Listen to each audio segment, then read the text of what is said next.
Hi guys, for our CLC project, we're going to be doing strength training. My name is Jess. I'm Adia. I'm Alexa. And I'm Joe.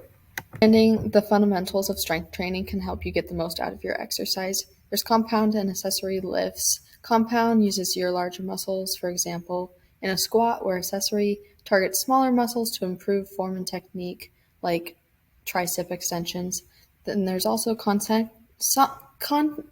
versus eccentric contractions. Concentric is where the muscle shortens, where eccentric is where it lengthens. There's lots of debates whether what type of warm-up is best, but scientifically, it's your dynamic warm-up. Increases your heart rate, body temperature, and then the increase in blood flow improves your nerve impulses and reduces the likelihood of injury. For form, good form includes alignment, range of motion, tension of muscle, and the benefits are that it lowers risk of injury, allows you to move more effectively, and the less fatigue allows the full benefits of the movement. More onto the anatomy side of things. So your muscles are made up of muscle fibers.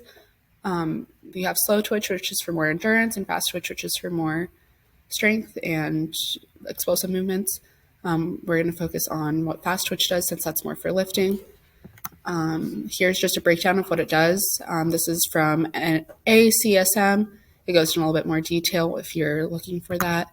But for the general population, they have 50-50 on these muscle fibers. But if you're looking to get more type 2, that's going to help with more overall strength. Here's a breakdown for different types of strength training. You have strength, power, hypertrophy, and muscular endurance. Getting more reps and lighter the more you go, depending on what your goals are. A lot of people's goal is hypertrophy, so that rep range is going to be 6 to 12 with the 67 to 85% of your 1 rep max. And that's going to be 3 to 6 sets with the 30-second to 1.5-minute rest.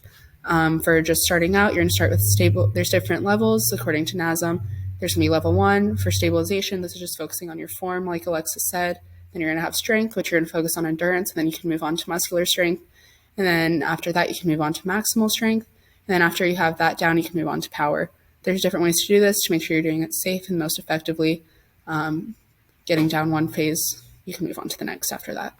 Aspect of weightlifting is what you're eating. What you're eating is super important, and protein plays a big role on muscle building and strength. Protein provides amino acids and will help repair and build muscle. The acceptable macronutrient distribution range for protein is 10 to 35%, and for sedentary adults, this is 0.8 grams per kilogram of body weight. For good sources of protein include red meat, salmon, and eggs, according to Healthline.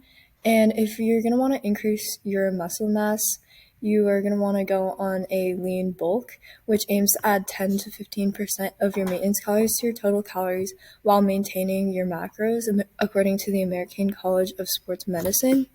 And in a meta-analysis finding, it found that protein 2 times the recommended use does not improve or slow down your muscle breakdown. And do not exercise on an empty stomach, as this can lead to a loss of protein and making it harder for muscles to grow.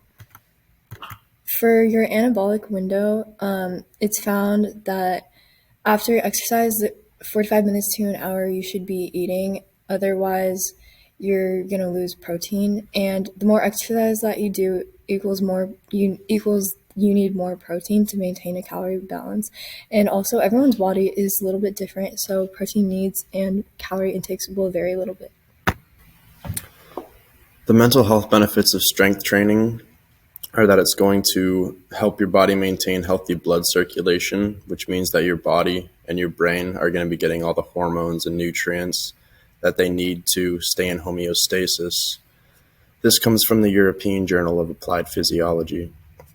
Another important aspect that strength training helps is the HPA axis, which basically controls the stress in the body.